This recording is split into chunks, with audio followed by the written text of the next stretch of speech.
I come from a long line of makers. My grandfather on my dad's side worked at General Motors, and he was a fabricator, and he just did a lot of really interesting things there. And I'm wearing this bracelet that he made for me when I was in 5th grade, and I just love it. He made it at the GM plant.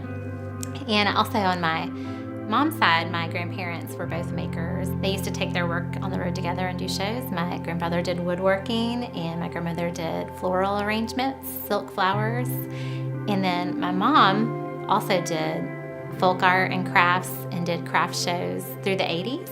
And so I grew up going to shows and watching her make things and paint at home all the time. My name is Kristen Ramsey, and I have a business called Sign Me Up Signs. It really kind of started by accident when I wanted to make a sign for my home that said a good message to my children about how much I love them. And so I decided to just try to make it on my own because I couldn't find it anywhere. And so I got some wood and some spray paint and paint markers, and my first sign was born. And my process is much different from that now, but that was just kind of how it began, and it's grown from there.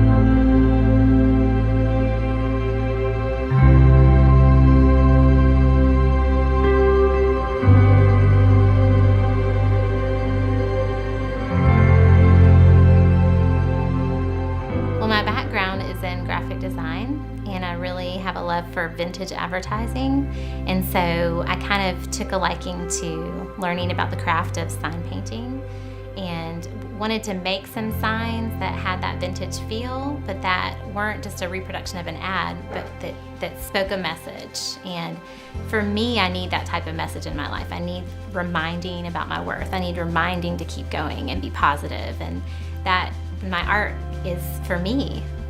First and foremost, it helps me stay alive. It keeps me going. The more you make things, the more you work, the more your work improves.